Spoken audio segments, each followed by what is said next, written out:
और चलिए good news और अच्छी खबर के साथ शुरुआत करते हैं। जम्मू कश्मीर की तस्वीर फिर से थोड़ी थोड़ी बदलने लग गई है क्योंकि पर्यटकों की रौनक यहां देखी जा सकती है। खासकर पहलगाम में जो हालात हुए उसके बाद फिर से सैलानी यहां पर आने लग गए हैं। देसी विदेशी सैलानी पहलगाम की उसी रौनक का हिस्सा फिर से बन रहे हैं जो 22 अप्रैल से पहले यहां पर बिखरी हुई थी। इस खूबसूरत इलाके में बाजार खुलने लग गए हैं। देसी विदेशी पर्यटक शहर में टहल रहे हैं। एक तरह से कहें तो सामान्य हालात यहां पर लौट रहे हैं। और देखिए वहीं पर्यटकों की घाटी में वापसी इस बात का भी खासतौर से संकेत है कि भले ही दहशतगर्द लोगों को डराने, उनके बीच खौफ का माहौल पैदा करने की कोशिश करें, कश्मीर का पर्यटन प्रभावित करें, लेकिन हिंदुस्तान इस कोशिश को कभी कामयाब नहीं होने देगा। हमारा देश आतंक को जवाब देना जानता है क्योंकि हिंदुस्तानी आतंक से हारना नहीं बल्कि आतंक को हराना जानता है। तो केवल पहलगाम ही नहीं बल्कि जम्मू कश्मीर के कई और टूरिस्ट डेस्टिनेशंस भी हैं जहां पर पर्यटकों की आवाजाही शुरू हो गई है। घाटी में फिर से रौनक नजर आ रही है और पर्यटक एक तरीके से अपनी मौजूदगी के साथ आतंक को मुंहतोड़ जवाब भी दे रहे हैं।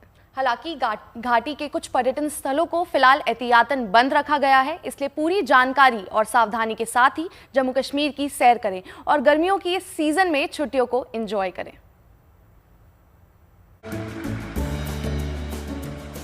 हमें कुछ लोगों ने कहा कि नहीं, आपको ऐसी परिस्थिति में वहाँ नहीं जाना चाहिए, लेकिन हमने कहा नहीं, हम ऐसा करके तो अपने घर में दुबक कर बैठ जाएंगे। हमारी तो एक तरह से कमजोरी होगी।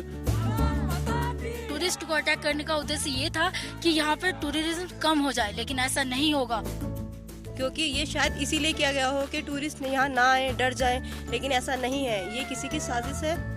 जम्मू कश्मीर में कोई आए नहीं, वो ऐसा ही रहे, पर हम ऐसा नहीं होने देंगे। हम यहाँ आएंगे, एंजॉय करेंगे और जम्मू कश्मीर हमारा है और हमारा ही रहेगा। पाकिस्तान का इंटेंशन था कि वो यहाँ का टूरिज्म कम करे, हम यहाँ का टूरिज्म बढ़ा के उनका जो इंटेंशन था उसको गलत कर सकते हैं। बेशक पहलगाम की घटना के बाद जम्मू कश्मीर में पर्यटन की ये खुश तस्वीर, सैलानियों की चहलकदमी, उनके ये जज्बात आतंक को करारा और मुंहतोड़ जवाब हैं। खौफ के साए को दिलो दिमाग से निकालकर जम्मू के भद्रवाह पहुंचे इन सैलानियों का उत्साह, घाटी के प्रति अपनापन और भारतीय सुरक्षा बलों को लेकर भरोसा जता रहा है। शिकारे पर सैर के लिए निकले बेफिक्र सैलानी जिस जगह पर हैं, ये बताने की शायद जरूरत नहीं, लेकिन तस्वीर वाकई काबिले गौर है। भले ही दहशतगर्द घाटी में खौफ कायम कर पर्यटन को प्रभावित करने की कोशिश में हैं, लेकिन पर्यटकों की उमड़ रही भीड़ कश्मीर में उन्हीं दहशतगर्दों के मुंह पर तमाचा है। जाहिर है कश्मीर की खुशगवार वादी को करीब से निहारने गर्म जगहों से पहुंच रहे ये सैलानी खूब एंजॉय कर रहे हैं। अपने अपने ट्रैवल प्लान्स पर कायम इन पर्यटकों का मूड जताने के लिए काफी है कि घाटी का हालिया माहौल उन्हें जरा भी डरा नहीं रहा। धीरे धीरे पहलगाम में चहल पहल दिखने लगी है। एक हफ्ता हो चुका है 22 अप्रैल की हमले को और उसके बाद हम देख रहे हैं कि किस तरह से अब दुकानें भी खुलने लगी हैं। अब ये देखिए लोगों ने खाना परोसना शुरू कर दिया है, दुकानें खुली हुई हैं, सजी हुई हैं। ये देखिए टूरिस्ट का भी आना जाना। सर एक मिनट रुकेंगे, कहाँ से आए आप? कहाँ से आए? एक मिनट। हैदराबाद से मैडम। हैदराबाद से? जी जी जी। और क्या आप यहाँ पे रहेंगे, परिवार के साथ आए हो यहाँ? नहीं, ऐसा कुछ नहीं दिख रहा, मतलब बहुत सेफ है। कश्मीरी पीपल बहुत अच्छे हैं यहाँ पर और अच्छा कोऑपरेट कर रहे हैं। यहाँ आकर बहुत मजा आया। यहाँ के लोग भी बहुत अच्छे हैं। यहाँ के लोग बड़े अच्छे हैं, कोई परेशानी नहीं है, यहाँ कोई दिक्कत नहीं है। हम घूम रहे हैं, कोई बंद नहीं है। यहाँ के लोग अच्छे हैं, सपोर्ट कर रहे हैं। ये हमारा देश है, हमारे देश में डरेंगे तो फिर जाएंगे कहाँ? तो हमारे देश में डरने की कोई जरूरत नहीं। मेरा तो यही कहना है, आ जाओ यहाँ पे, कोई वैसा प्रॉब्लम नहीं है। यहाँ के लोग सपोर्टिव है, ऐसा कोई दिक्कत नहीं है। हालांकि हमले का ग्राउंड जीरो बाईसरन मैदान अभी बंद है। वहीं जम्मू कश्मीर सरकार ने मुगल गार्डन समेत राज्य की 87 टूरिस्ट डेस्टिनेशन में से 48 को एहतियातन बंद किया हुआ है, लेकिन टूरिस्ट एक बार फिर घाटी का रुख कर रहे हैं तो स्थानीय व्यापारी भी खुश हैं, उम्मीदों से भरे हैं। तो बहुत बड़ी जो है खुशी है, बहुत बहुत हमें खुशी है इस चीज की कि हमारे जो है प्यारे टूरिस्ट भाई इतनी दूर दूर से यहाँ पे आ रहे हैं, दोबारा से कर रहे हैं इस कश्मीर का रुख। 6 दिन तक रूम में ही पड़ा रहा, अभी 6ठा दिन लगाए हैं आज। हाँ, अब तो आप क्योंकि नॉन लोकल हैं तो आपको किसी चीज की चिंता नहीं? कोई तरह का चिंता नहीं है। और अभी बिक्री शुरू हुई है? बिक्री शुरू थोड़ी थोड़ी हो। आप आइए यहाँ पे, जैसे कंटिन्यूसली आते थे, कोई भी किसी चीज़ की अब दिक्कत नहीं है। अब हर तरफ सिक्योरिटी है और टूरिस्ट आना स्टार्ट कर दिया है टूरिस्ट ने। आप अगर आप देखेंगे पहले स्टार्टिंग के दिन कोई भी नहीं था, अब धीरे धीरे आ रहे हैं टूरिस्ट काफी। फिलहाल तो पर्यटकों की चहल पहल से एक बार फिर गुलजार जम्मू कश्मीर इन सैलानियों की आमद से कुछ राहत तो जरूर महसूस कर रहा होगा। अब ये देखिए पकवान बनने लगे हैं, थोड़ी चहल पहल है वो अब नजर आने लगी है। दुकानों में भी आप देखिए रेस्टोरेंट्स भी खुल गए हैं। अब ये देखिए रेस्टोरेंट्स भी खुल चुके हैं, तो अपने आप में एक बड़ा संकेत, क्योंकि यहाँ के लोगों का हौसला है और साथ में जो भारतीय सैलानी आ रही है उनका भी हौसला है, जिसकी वजह से अब पहलगाम में चहल पहल नजर आने लगी है। कैमरा पर्सन अमन के साथ कमलजीत संधू, पहलगाम। और बात अक्षय तृतीया के पावन दिन की, जिस दिन के शुभ कार्य का फल कभी कम नहीं होता, और ये वो दिन है जिस दिन किसी भी शुभ काम के लिए मुहूर्त देखने की जरूरत नहीं होती, और इसी दिन से शुरू होती है चार धाम यात्रा। जी हाँ, बुधवार को अक्षय तृतीया के मौके पर यमुनोत्री और गंगोत्री धाम के कपाट श्रद्धालुओं के लिए खोल दिए जाएंगे। 6 महीने के इंतजार के बाद चार धाम यात्रा की रौनक लौट आएगी। 2 मई को केदारनाथ धाम के कपाट खुलेंगे, तो वहीं बाबा की चल विग्रह डोली अलग अलग पड़ावों से होते हुए 1 मई को अपने धाम पहुंचेगी, जबकि 4 मई को बद्री विशाल के धाम बद्रीनाथ के कपाट भक्तों के लिए खुलेंगे।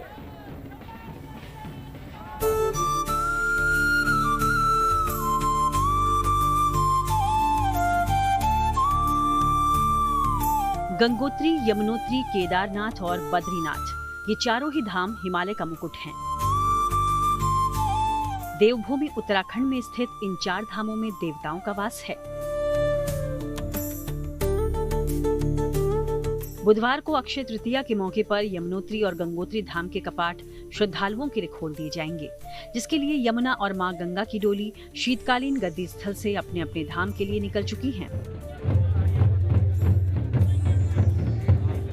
हर्षिल के पास मुखबा में मां गंगा का शीतकालीन प्रवास होता है। वहां डोली के रवाना होने से पहले खूब रौनक दिखाई दी। भक्तों का जमावड़ा लगा रहा। पारंपरिक वाद्य यंत्रों के साथ देवी की डोली को विदा किया गया। चार धाम यात्रा का प्रथम पड़ाव है यमुनोत्री, जो यमुना नदी का उद्गम स्थल माना गया है। यमुना नदी सूर्यदेव की पुत्री हैं और यम देवता की बहन। यमुनोत्री के दर्शन से अकाल मृत्यु से निर्भय का वरदान मिलने की मान्यता है। कहते हैं कि भगवान यम लंबी आयु का आशीर्वाद देते हैं। उत्तरकाशी जिले में ही भागीरथी नदी के तट पर बसा है मां गंगा का धाम। मां गंगा का उद्गम स्रोत यहाँ से करीब 24 किलोमीटर दूर गंगोत्री ग्लेशियर में माना गया है। मान्यता है कि भगवान राम के पूर्वज राजा भगीरथ ने यहाँ तपस्या की थी। इसके बाद से ही गंगा पृथ्वी पर आई थी। बुधवार को इन दोनों धामों के कपाट खुलने के साथ ही चार धाम यात्रा का विधिवत शुभारंभ हो जाएगा।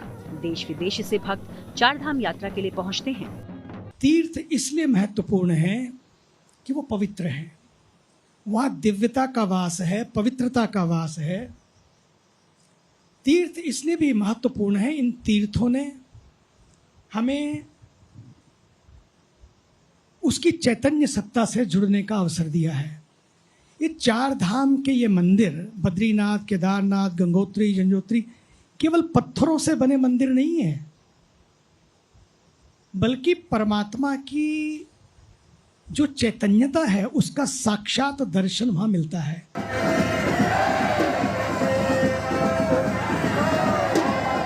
इस बीच बाबा केदार की चल विग्रह डोली गुप्तकाशी से अपने अगले पड़ाव पहुंच गई। इससे पहले गुप्तकाशी में बड़ी संख्या में श्रद्धालु बाबा केदार की चल विग्रह डोली का स्वागत करने के लिए पहुंचे। रास्तों और अपने मकानों की छतों पर खड़े होकर लोगों ने फूल बरसाए और महादेव के जयकारे लगाए। गुप्तकाशी से चली डोली का आज पाटा में रात्रि विश्राम होना है। बुधवार को गौरीकुंड में डोली का रात्रि प्रवास होगा, जबकि 1 मई को डोली केदारनाथ धाम पहुंचेगी। फिर 2 मई को सुबह भगवान केदारनाथ के कपाट आम भक्तों के लिए खोल दिए जाएंगे। इसी तरह की तैयारियां बद्रीनाथ धाम में भी चल रही हैं। राज्य सरकार की तरह संत समाज भी श्रद्धालुओं के आगमन से खुश है। साथ ही संत समाज ने भी श्रद्धालुओं से धामों की पवित्रता और मर्यादा बनाए रखने की अपील की है। हमारा ये प्रदेश प्लास्टिक फ्री है। यहाँ पॉलीथीन लेकर ना आए, सिंगल यूज प्लास्टिक लेकर ना आए। यहाँ जब आए तो गंगा और यहाँ नदियों के तटों की स्वच्छता, यहाँ के सातत्य, यहाँ की पवित्रता का भी ध्यान रख के आए।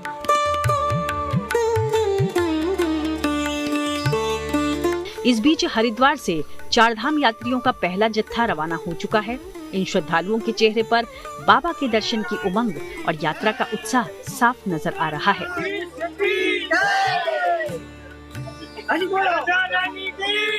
तो अच्छा है, हम लोग खुशी है कि जा रहे चारों यात्रा में। भगवान साथ दे, अच्छे से दर्शन करके आ जाएं। हरिद्वार आए, यहाँ पे भी बहुत अच्छी व्यवस्था है और यहाँ के गवर्नमेंट की भी बहुत अच्छी व्यवस्था है और रजिस्ट्रेशन वगैरह में भी हम लोग को कोई तकलीफ नहीं हुई और सब कुछ हो गया ठीक ठाक से। यहाँ पे सारी व्यवस्था ठीक ठाक है और यहाँ पे होटल वगैरह में भी सुविधा ठीक ठाक है। अच्छा अभी तो लग रहा है गाड़ी यहाँ से स्टार्ट कर रहे हैं, हरिद्वार से अब निकलेंगे, फिर आगे देखेंगे। मन में उत्साह कि भाई भगवान करे कि अच्छा तो हम लोग को दर्शन दे, अच्छे से जाएं और अच्छे से फिर वापस आ जाएं, यही कामना करेंगे ईश्वर से। अब अगले 6 महीने तक हर हर महादेव और जय बद्री विशाल का जय घोष हिमालय की वादियों में यूं ही गूंजता रहेगा। यानी वो घड़ी आ गई है जिसका सभी को बेसब्री से इंतजार था। उत्तरकाशी से ओंकार भवगुणा और रुद्रप्रयाग से प्रवीण सेमवाल के साथ bureau report, good news today. और चलिए अब आगे बढ़ते हैं। रामनगरी अयोध्या में हर दिन कुछ ना कुछ नया हो रहा है। दिनों दिन रामनगरी का वैभव निखरता हुआ जा रहा है। आज अयोध्या में श्री राम जन्मभूमि मंदिर के मुख्य शिखर पर 42 फीट ऊंचा ध्वज दंड स्थापित किया गया है। ये कार्य पूरी श्रद्धा, विधि पूर्वक मंत्रोच्चार और धार्मिक परंपराओं का पालन करते हुए संपन्न हुआ है। ध्वज दंड स्थापना के वक्त मंदिर प्रांगण में बड़ी संख्या में भक्त मौजूद रहे। इस ऐतिहासिक पल के गवाह बने सभी भक्तों ने जय श्री राम के उद्योग किया। आने वाले समय में जब रामलला का भव्य मंदिर पूर्ण हो जाएगा तब ये ध्वज दंड श्री राम की दिव्य उपस्थिति का प्रतीक बनकर अयोध्या के आकाश में लहराता रहेगा।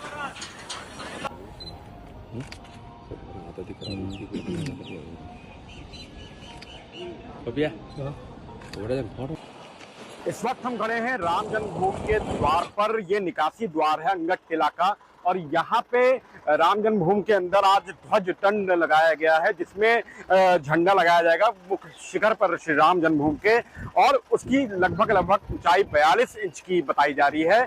चंपत राय के अनुसार आज जो है परशुराम जयंती है। परशुराम के दिन आज ध्वज दंड की स्थापना हुई है। साथ में है, आपने देखा ध्वज दंड कैसा लगा? अब मैं बहुत खुश हूँ, मेरी बहुत इच्छा थी यहाँ आने की और हमें आज मौका मिला। मैं बहुत एक्साइटेड हूँ इसको लेके। Thank you. आपने देखा राम मंदिर कैसा लगा? बहुत अच्छा लगा। अंदर नई नई चीजें देखने को मिल रही है। बहुत अच्छा लगा, बहुत अच्छा। कुछ लोग हैं और बता रहे ध्वजदंड की जो लंबाई है 42 इंच की, उन्होंने देखा और ये सुनहरे कलर में है और बहुत ही अद्भुत, बहुत ही खूबसूरत है। अयोध्या से मयंक शुक्ला। देखिए, अक्षय तृतीया का जहां धार्मिक महत्व है वहीं सोशल इंपॉर्टेंस भी कम नहीं। ऐसे में हमारे देश में सोना, हीरा जैसी ज्वेलरी इस दिन खरीदने की पुरानी मान्यता है। तो चलिए आपको सबसे पहले लेकर चलते हैं दिल्ली के ज्वेलरी मार्केट में, जानते हैं यहाँ गोल्ड के साथ कौन सी ज्वेलरी डिमांड में है। खरीदारों के लिए महंगे गोल्ड का ऑप्शंस बन रही हैं। जी हाँ, साथ ही मुंबई में भी कैसी है ज्वेलरी मार्केट में अक्षय तृतीया की रौनक, कैसी ज्वेलरीज लोगों की फेवरेट बनी हुई है, साथ ही महंगा सोना लोगों की खरीद पर यहाँ कितना असर डाल रहा है, आइए देखते हैं। तो आज भी लोग इतना गोल्ड परचेज करने में और सेविंग सिस्टम इंडिया में ही है, तो लोग क्या परचेज करेंगे? प्रॉपर्टी, लोग छोटे वैल्यू में प्रॉपर्टी ले नहीं सकते हैं, कपड़े में पैसे डालेंगे नहीं, गाड़ियों में एप्रिसिएशन है नहीं। ये 2027 में गोल्ड 1,75,000 रुपया हो जाएगा। तो जिसको भी बाकी है वो आज भी ले रहे हैं और ले लेंगे। तो गोल्ड की जगह पे लोग थोड़ा डायमंड ज्वेलरी में, कुछ पोल की ज्वेलरी में डाइवर्ट होते हैं कि भाई पोल की ज्वेलरी में थोड़ा गोल्ड कम लगा होता है, पोल्की के फला वाले सेट आ जाते हैं तो पोल्की में डाइवर्ट होते हैं। डायमंड आजकल थोड़े लोग बोलते हैं और हम भी बोलते हैं थोड़ा डायमंड के प्राइस पहले से डाउन है, तो लोग डायमंड में भी इंटरेस्टेड है क्योंकि डायमंड के भाव भी फ्यूचर में अप होने वाले हैं। अच्छा, अगर मैं आपके पास ट्रेंड की बात करूँ तो किस किस तरीके के ट्रेंड है, आप ये बार बताइए मुझे। इस टाइम जो बाज़ार में है ये आपको मैं दिखाता हूँ। ये गोल्ड डायमंड ज्वेलरी है।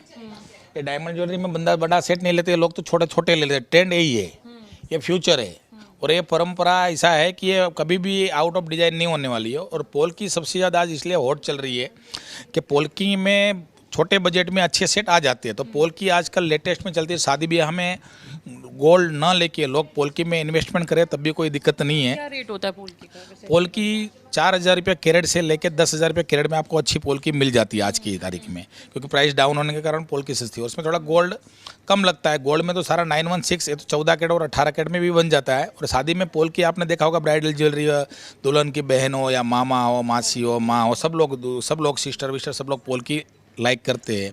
तो पोल्की इज़ फॉरएवर। पहले ट्रेंड कम था, आज पोल्की लास्ट 5 ईयर से पोल्की बहुत धूम मचाई और पोल्की चलती है। और ये आगे भी धूम मचाने वाली है पोल्की। तो आप ना गोल्ड ना ले सकते हो तो आप पोल्की ज्वेलरी में ट्रांसफर कर दो अपना पैसे, उसमें भी ले सकते हो। मतलब चाहे बड़े हैवी सेट लेने हो तो वो उसके भी ऑप्शंस है, लेकिन अगर कोई हाथों के लिए बैंगल्स लेना चाहता है तो पोल्का में वो भी जो है वो है। और ये कहा, जैसे इन्होंने बताया, बीते 5 सालों से जो है ये ट्रेंड में है और आगे कई सालों तक ये ट्रेंड जो है वो इसी तरीके से जारी रहेगा। तो लोग जो है कहीं ना कहीं गोल्ड ना लेकर पोल्का सेट हो गया या फिर डायमंड ज्वेलरी हो गई। डायमंड की भी आप कलेक्शन देख सकते हैं कि किस तरीके से इस वक्त कलेक्शन बहुत अच्छी है, लेकिन हाँ रेट कहीं ना कहीं बड़े हैं। लेकिन लोग फिर भी जो स्विच करेंगे, बट उसके लिए अगर वैरायटी की बात करूँ तो तमाम एक से एक वैरायटी जो है आपको नज़र आ जाएगी लोगों के लिए। अगर मैं गोल्ड की बात करूँ तो गोल्ड के दाम तो है, लेकिन जो वैरायटी है, जो ट्रेंड है वो दमदार है। और आप देख सकते हैं कि एंटीक ज्वेलरी की बात करें या फिर हम टेम्पल ज्वेलरी की बात करें, आपको तमाम यहाँ पे ऑप्शंस नज़र आ जाएंगे। तो हल्के फुल्के के लिए ऑप्शन आपको क्या है? Light weight jewellery, Italian jewellery आती है लाइट वेट में, ये भी लोग बहुत लाइक करते हैं। और हमारे पास इसमें 600 डिज़ाइन डिफरेंट है। तो लोग धीरे धीरे लाइट वेट ज्वेलरी जो 500 ग्राम, 200 ग्राम, 300 ग्राम के सेट थे, लोग थोड़े दुकानदार भी लाइट वेट ज्वेलरी और फला वाली ज्वेलरी बनाने लगे हो और कंज्यूमर भी लाइट वेट ज्वेलरी लेने लगे हैं। देख लीजिए किस तरीके से खास ऑप्शंस जो है, हल्के वेट में ऑप्शंस भी है, क्योंकि शायद लोग कोई ज्वेलरी सेट ना ले तो हल्की फुल्की चीज़ें जो है वो लेना पसंद करेंगे। तो तमाम हल्के वजन वाले भी जो है आपको यहाँ पे ऑप्शंस मिल जाएंगे। इस तरीके का माहौल हमेशा रहता है, क्योंकि ये एक परंपरा है। गोल्ड लेना हर कोई निवेश के तौर पर या फिर अपने घर में शुभ माना जाता है इस दिन गोल्ड लेकर आना। तो लोग शायद आएंगे और अच्छी उम्मीद भी है कहीं ना कहीं कि जो लोग हमेशा से लेते आए हैं वो इस बार भी लेने पहुंचेंगे। कैमरा पर्सन दीपक बिष्ट के साथ मनीषा लड्डा, दिल्ली। अच्छा ये बताइए, सबसे पहले तो अक्षय तृतीया है, सोना चांदी खरीदना बड़ा शुभ होता है, कैसी ग्राहकी है? अभी जो बढ़ते हुए भाव को देखे जाएंगे तो जो ग्राहकी निकले वो अच्छी है अपनी, कि भाव 1 लाख रुपया हो गया है, सोने के साथ चांदी भी 1 लाख छू गई है, तो दोनों का भाव बढ़ा हुआ है। अब जेब में जितना बजट है उतना ही काम कर पाएंगे कोई भी, तो जितना भी उनका 1 लाख की कीमत है तो 1 लाख के हिसाब से ले पाएंगे। पहले 1.5 तोला लेते थे, 1.5 की जगह 1 तोला ले पाएंगे। तो थोड़ा बहुत मंदी होने वाला है। मतलब ये कि भाई धंधे में आपके फर्क पड़ रहा है? बहुत फर्क पड़ रहा है, समझो नहीं बहुत 40% फर्क पड़ रहा है। मैनेज करते हैं वो लोग जिसको मान लो 5 तोला 5 लाख रुपए का गहना लेना है, कैसे मैनेज कर रहे हैं लोग? जो थोड़ा बुकिंग कर रहे हैं, जैसे उनका बजट होता है वैसा पेमेंट देके वैसा अपना बुकिंग करके लेके जा रहे हैं। कुछ जो अपना 1 महीने में लेना चाहता था वो 1 महीने का 3 महीना निकल रहा है उनको। पैसा तो उनका बजट तो उतना ही है, जो आमदनी है उतनी है, खर्चे बढ़ गए हैं, तो कैसे क्या मैनेज होएगा? अच्छा ये बताइए, कैरेट बदल कर मैनेज किया जा सकता है? अभी कैरेट वही करना पड़ रहा है, एडजस्टमेंट वही आ रहा है कि 1 लाख की जगह 80,000 में काम होता है तो कैरेट बदली करना पड़ रहा है। जो 22 कैरेट 916 जो होता है उसकी जगह 18 कैरेट 75 का सोना ले रहे हैं। कहीं ना कहीं अपना यानी कि वो अपना सपना पूरा करने के चक्कर में कुछ ना कुछ तो आगे पीछे कर ही रहे हैं। आजकल टर्की आइटम की डिमांड ज़्यादा हो गई है, टर्की और दुबई आइटम की डिमांड ज़्यादा हो गई है। जो पहले अरबी डिज़ाइन की डिमांड थी, अब उसकी जगह टर्की डिज़ाइन में थोड़ा चेंजेस हो गया है। थोड़ी उसके अपना खर्चा महंगा पड़ता है, लेकिन वो चीज़ अच्छी डिमांड आती है। वैसे गोल्ड जो कारीगर हैं वो कम वेट में आइटम का बनाना चालू कर दिए हैं। जैसे पहले 22 कैरेट लेते थे, 22 कैरेट की जगह भी 18 कैरेट पे आ गया है। 18 कैरेट में वजन और अमाउंट का डिफरेंस काफ़ी हद तक अच्छा पड़ जाता है। जैसे 1 लाख रुपये अपन एक सोना बोल सकते हैं 22 कैरेट का 916 के, और 18 कैरेट का लेंगे तो आज वही भाव 76-77 तक जाता है। तो कस्टमर लगभग मैनेज वही करता है अभी कि 22 की जगह 18 कैरेट ले लें में, और नियर अबाउट वेट का वैल्यू वही रहने दें। गुड न्यूज़ ये है कि अब और भी दूसरे पर्याय हैं जिन्हें हम इस्तेमाल करके अपने जो सपने हैं उसे पूरा कर सकते हैं। वीडियो जर्नलिस्ट आशीष डी के साथ Dharmendra Dubey, good news today, Mumbai. देखिए आज का मुकाबला है दिल्ली और केकेआर के बीच। दिल्ली चाहेगी कि घर में एक मैच तो वहां पर वो जीते, और क्या कुछ मस्ती है आईपीएल की वो लेकर चलते हैं आपको आईपीएल फन गली पर।